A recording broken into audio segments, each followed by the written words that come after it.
Tides from the West, a Chinese autobiography. Written by Chiang Meng Lin, read by Tang Daming.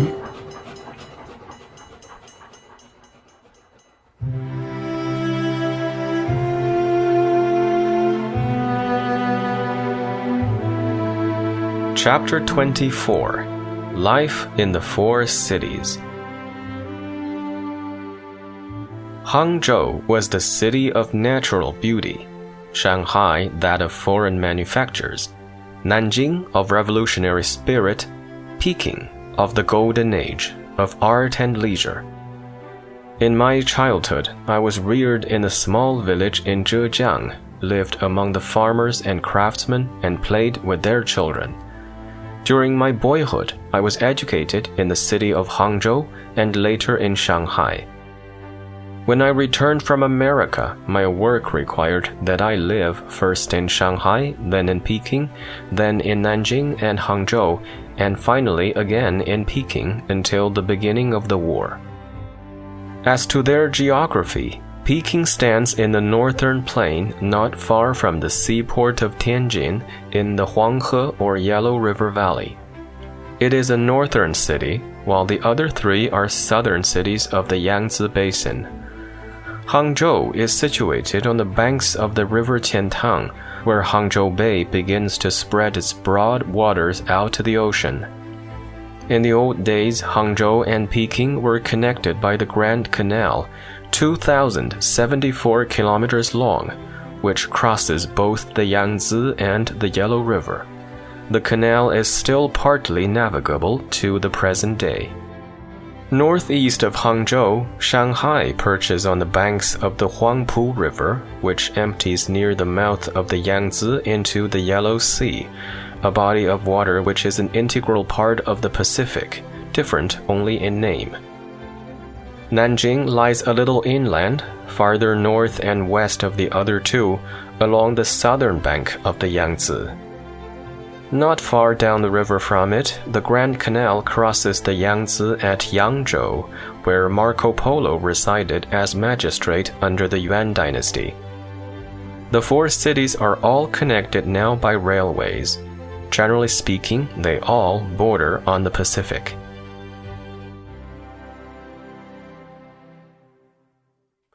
The southern cities of the lower Yangtze Valley have approximately the same climate. Spring and autumn days are very pleasant. Sprouting willows are signs of the coming of spring.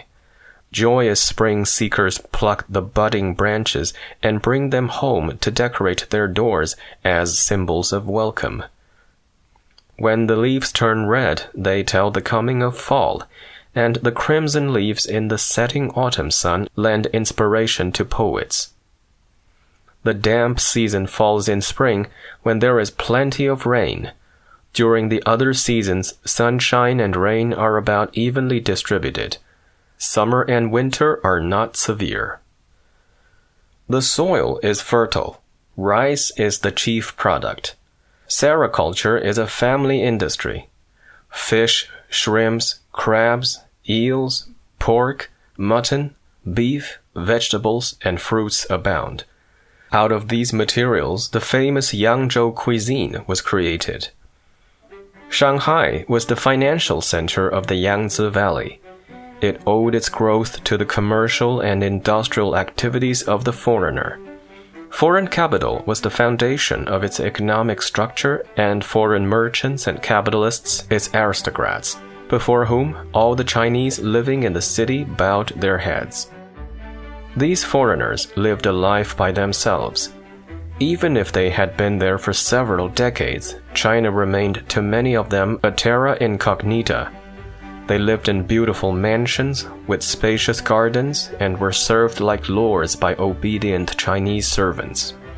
The masters got rich by exploitation, and the servants got their modest share of profit by petty squeeze. Their clubs excluded the Chinese worth knowing. Their libraries excluded the books that were worth reading. Their minds were full of arrogance, ignorance, bigotry, and racial prejudice. but were closed like clams to such science and art as the great masters of their own people had created and were creating, and to the new ideas and new movements that were growing in China or in their own countries. Their life had no higher ideal than the amassing of money. Second in rank to these foreigners, the Chinese compradors shared their masters' ignorance and their money. Compradors of foreign banks and concerns were held in high esteem by the Chinese merchants. When they looked up to their masters and opened their mouths for a bone, their compatriots wagged their tails sympathetically, their mouths watering. The compradors, like alchemists, spent their time turning coppers into silver, while their foreign masters transformed silver into gold. They spent a part of their silver in getting concubines. Their masters were much smarter and spent only gold on their friends. The third class of people in Shanghai were the merchants and shopkeepers. They waited on the doorsteps of the compradors to buy foreign manufactured goods. When they made money, they sent it back home to buy land. Occasional visits to their families, who, as a rule, lived in their native villages, towns, or cities, brought inspiration to the provincial folk, and thus more relatives came back to Shanghai to share their business. I can speak of these things that existed in Shanghai with intimacy and without exaggeration, for many of my relatives were merchants and some were compradors in that city. I know well their mode of life and their ways of thinking. I also knew quite a few foreigners there and have heard many stories about them. Enlightened foreigners, especially the Americans whom I knew well, shook their heads with knit brows when we talked about Shanghai. The fourth class were the factory workers. They were surplus farmers or those who had given up farming to come to the great city to make more money. They were slum dwellers. The fifth and last were the rickshaw coolies, who came from the poor districts north of the Yangtze. These human animals pulled and ran like horses on their two hind legs, with small carriages rolling after them. This cheaper and handier means of communication kept Shanghai constantly in motion. The coolies kept the blood circulating in the city's business veins. These five classes of people together formed what came to be called the settlement mind, the mentality which grew in the foreign settlement of Shanghai. It is a mind which worships power and admires superficialities. Power, whether financial, military, extraterritorial, or in any other form, superficiality bordering on vulgarity in painting, calligraphy, singing, music, and every phase of life. These reigned supreme in Shanghai. Hai Pai, or the Shanghai School, was the epithet invented for this kind of mentality. The opposite is Jing Pai, or the Peking School, which admires the arts in their deeper meaning and strives for perfection. Shanghai was a financial sea, but an intellectual desert. People were all busy as ants at their boarding. The more they piled up, the more they were admired. In Shanghai, both Western and Chinese civilizations were at their worst. The Chinese misinterpreted the West, and foreigners misunderstood the Chinese. The Chinese hated the foreigners, who in turn despised the Chinese, both with reason. But they had one thing in common, their equally deculturated state, and one mutual understanding: hoarding. These two elements welded Chinese and foreigners together in a common brotherhood of money. You exploit me, I squeeze you. There were oases in the desert, and in them lay the redeeming feature of Shanghai.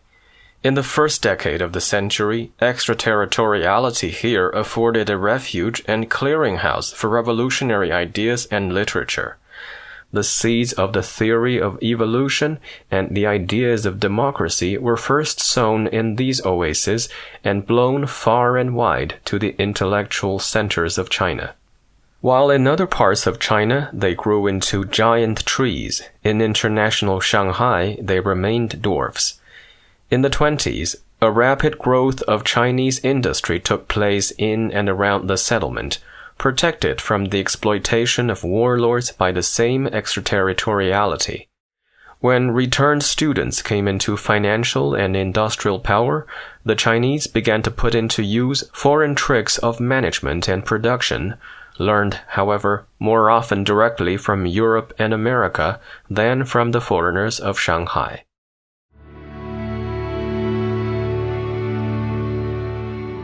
The life of Peking must be painted in other colors, as we have already seen. Aside from beautiful palaces and imperial gardens, one's first impression was that there seemed to be only two classes of people in the city: those who pulled rickshaws and those who were pulled in them. But when you lived there long enough, you discovered that there were various classes among those who rode. It would be difficult to find any top classes. There were simply people of various professions coexisting side by side in a good neighborly way. In the old days, the Manchus were born aristocrats, but these had now vanished into the multitude. All men were born equal, and their differences were of their own making. The only aristocracy was that of learning. The painters, the calligraphers, the poets, the philosophers, the historians, the literary men, and in recent times also the scientists and engineers. The connoisseurs of art who could put their finger on the genuine amid the counterfeit, the craftsmen who made 1,001 articles of art, the booksellers who were living bibliographies, and the seal carvers who could make you feel your name worth preserving in artistic seals, the rug designers who beautified your floors and brightened up your living quarters, all lived side by side in the enjoyment of knowing and making things for the enjoyment of others. Knowledge and crafts were the keynote of life in Peking. All could find some leisure in the day to enjoy beautiful things in many different ways. You might drop into an old, dingy-looking bookstore, converse with the man in charge, and glance over the books on the shelf. You would feel that your mind was being led into the treasure of knowledge of the past and of the present. You might spend 2 or 3 hours there if you liked. When you left, you would be invited courteously to come again. You need not buy unless you wanted to. You might go into a curio shop if you felt like it, to look over all the beautiful things, both genuine and clever imitations, and enjoy them to your heart's content. You would be always welcome whether you bought or not at the time, but once you became interested, you would very likely spend the last dollar you had counted on for supper. You might go to a theater and hear the singing of some of the great actors. It was perfect in every detail, touching the strings of your heart, which vibrated with every note. Or you could go to the Palace Museum and admire the treasures of art created by geniuses of the past. In this atmosphere of arts that always strive after perfection and the deeper meaning of life, there grew up the mentality I have just mentioned, which came to be called Jingpai. If you preferred, you might go to the imperial gardens and sit under the moss-grown trees sipping tea, or upon the ancient rocks on one of the artful little miniature hills watching the geese swimming in the pond. On holidays, one could go by donkey, rickshaw, or automobile to the western hills to see historic spots and breathe air laden with the fragrance of hoary pines. In seeking wholesome pleasures, scholars, artists, craftsmen, scientists, and engineers all united in their enjoyment of Old Peking. At work, they carried on their activities in widely diverse fields. The scientists worked in their laboratories to make contributions to the stock of human knowledge. The engineers went back to their slide rules and drawing tools.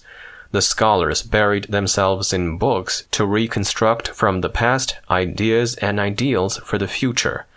The craftsmen produced more beautiful goods. The artists, having drawn inspiration from nature and from the past, cast their mental images on paper or in other materials with their deft fingers. Years of trouble and war had left Peking undisturbed. Governments had come and gone, but the fine old city remained the same. As we have seen, the name was changed to Beiping when the capital of China was removed to Nanjing. Beiping, however, still remained Peking and has a good chance to be the capital again in the future. With the shift of the capital, a portion of Peking went to the new seat of government. Some of the scholars and artists, the architectural design and treasures of art, but the atmosphere and flavor of Peking remained unchanged. Railways and airplanes kept the blood of the two cities interflowing to mutual advantage.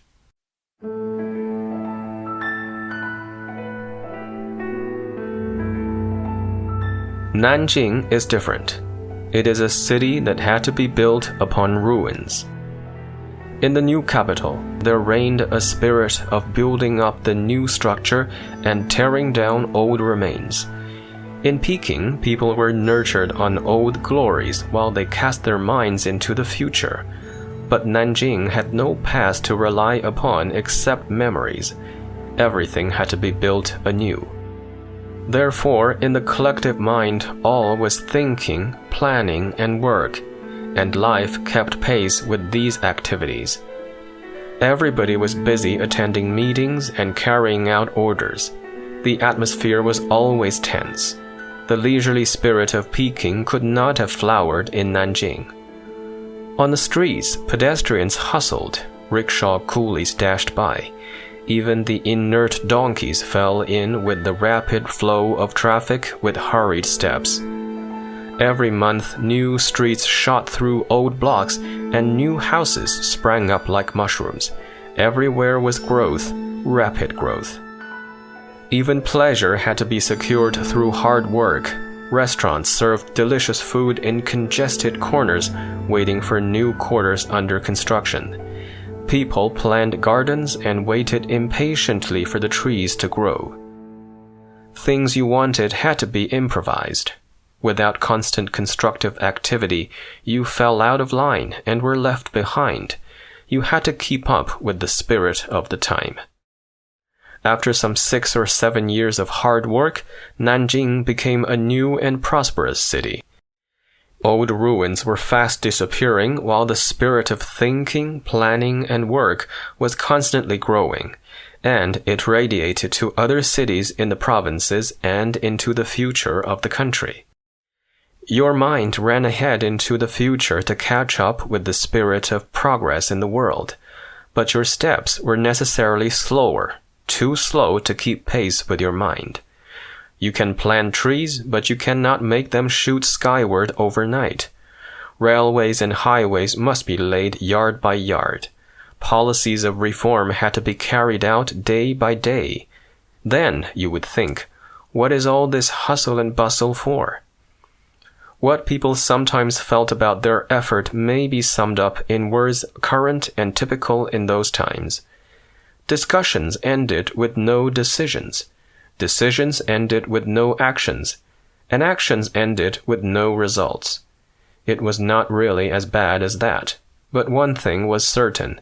People felt their work did not measure up to the efforts made, and that was the spirit of progress.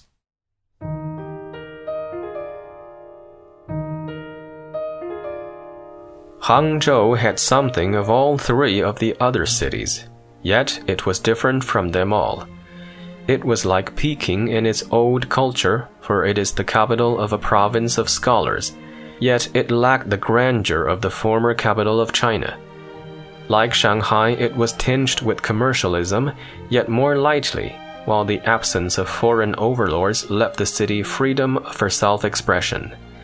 It was something like Nanjing in its spirit of reforms and reconstruction, but it was provincial-minded, as Peking and Nanjing were national-minded. Hangzhou is the city of a province in China, while the others are cities of China. The great asset of the city is the West Lake, which not only supplied the richness of nature, but retained the pleasant associations of generations of poets and scholars who once lived there. Hangzhou's shortcomings also lie in its historic scene, for its people so treasured the lake that they could not look beyond its horizons. They fooled themselves into thinking it greater than the Pacific Ocean and as alluring as the veriest paradise on earth. They were, in fact, hypnotized into believing the proverbial saying, "In the heavens you have paradise, and on earth you have Suzhou and Hangzhou." Just forget Suzhou, they would think. Hangzhou is here, and paradise is with us. So, Hangzhou is West Lake-minded. If you stayed there too long, you were in danger of being engulfed like the lovers of the South Seas. You would grow and wither there, and become complacent in life. But the spirit of reforms and reconstruction emanating from Nanjing awakened Hangzhou from its slumber. Rubbing its eyes, it began to see the possibilities of future development of the province and the part it was to play in the rebuilding of China. Peking, too, had its broad and tranquil water view.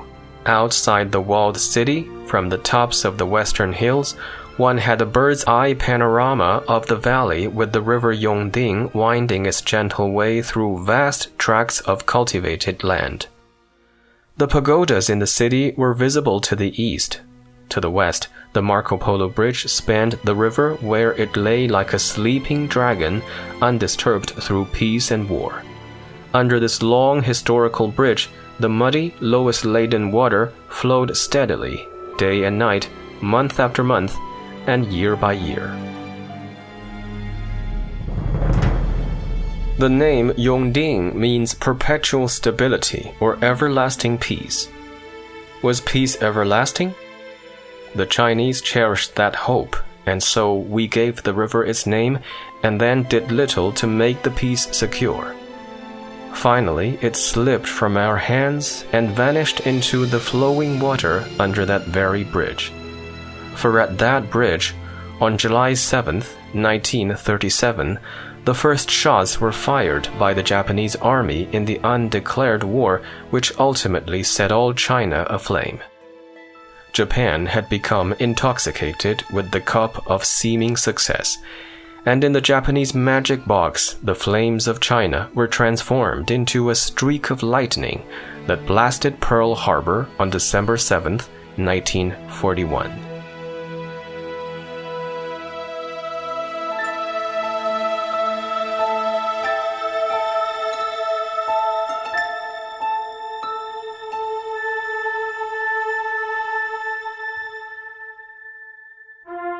What you just heard is Tides from the West, a Chinese autobiography, written by Chiang Meng-lin, read by Tang Da-min, and published by the Foreign Language Teaching and Research Press.